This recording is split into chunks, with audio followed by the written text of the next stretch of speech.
ఎనభైవ స్వాతంత్ర దినోత్సవం అడుగుపెడుతున్న సందర్భంగా భారత ప్రధాని నరేంద్ర మోదీ గారు వికసిత్ భారత్ కింద 140 కోట్ల ప్రజల యొక్క ఆకాంక్ష, 140 కోట్ల ప్రజల యొక్క ఆశీర్వాదం తెలంగాణ రాష్ట్రంతో పాటు భారతదేశంలో ఏదైతే ఆ రోజుల్లో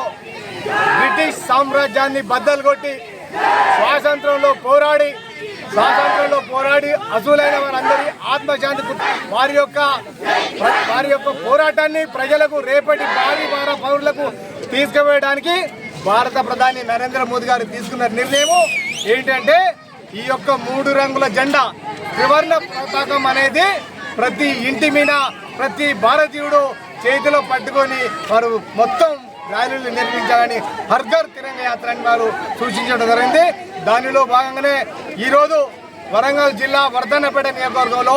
మేము ఈ యొక్క పుష్కో స్కూల్ యొక్క పిల్లలు, అదేవిధంగా మన అరవిందో స్కూల్ వాళ్ళు, మా భారతీయ జనతా పార్టీ కార్యకర్తలు, అదేవిధంగా మేధావులు నాతో పాటు